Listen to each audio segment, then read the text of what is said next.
An'anaga muvofiq dastlab qiziqarli va qisqa xabarlar bilan tanishib olamiz. Albatta, Xitoy bilan hamkorlikda issiqxonalar uchun aqlli plyonka ishlab chiqariladi.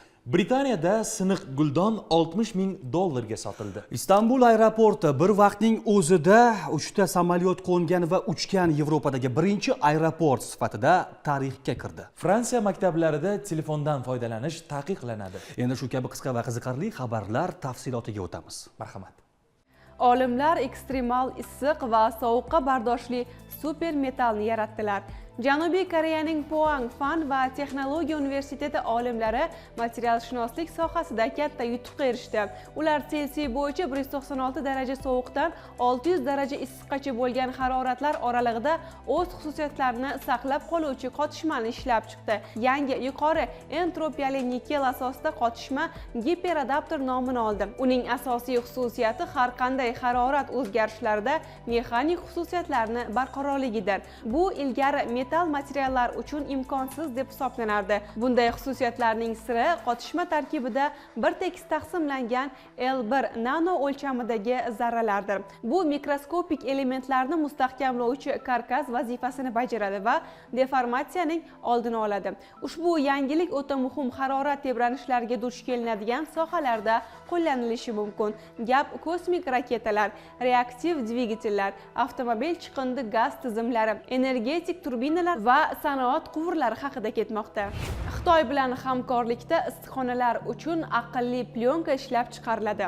O'zbekiston va Xitoy hamkorligida issiqxonalar uchun haroratni mo'tadillashtiruvchi aqlli plyonka ishlab chiqarish yo'lga qo'yiladi. Bu haqda O'zbekiston Fanlar akademiyasi xabar berdi.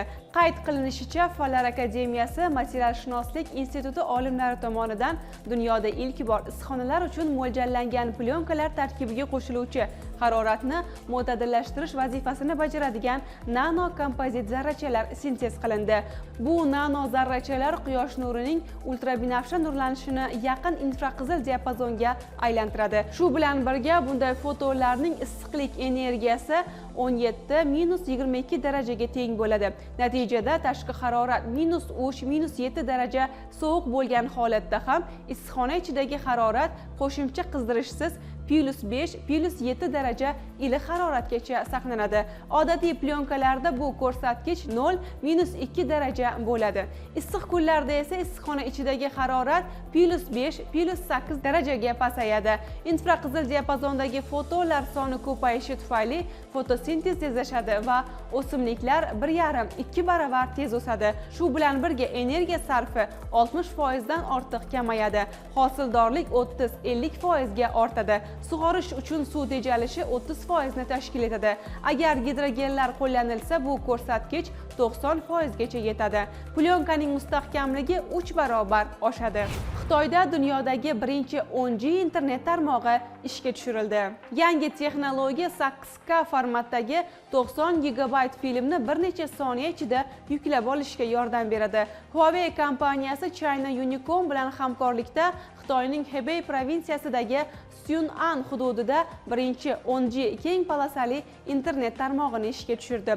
Bu haqda MyDrivers portali xabar berdi. Qayd etilishicha, yangilangan tarmoq dunyodagi ilk 50G PON texnologiyasi asosida ishlaydi. U orqali har bir foydalanuvchi uchun internet tezligi an'anaviy gigabit darajasidan 10G darajasigacha oshiriladi.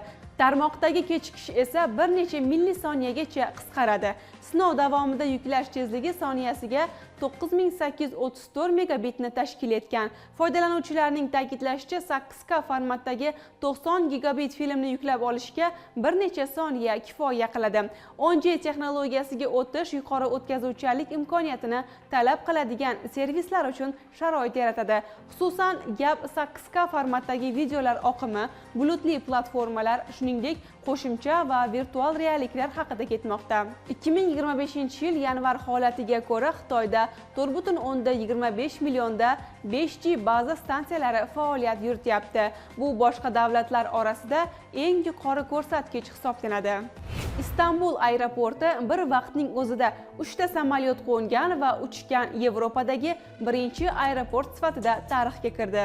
Bu haqda RIA Novosti yozmoqda. Operatsiya tarixga 1-marta 3 ta samolyot bir vaqtning o'zida Istanbul aeroportiga qo'nganligi sababli kirdi. Qo'nish lahzasi radar tasvirlarida qayd etilgan. Fransiya maktablarida telefonlardan foydalanish taqiqlanadi. Fransiya shu yilning sentyabr oyidan boshlab 11-15 yoshdagi barcha o'quvchilarga maktabda mobil telefonlardan foydalanishni taqiqlaydi.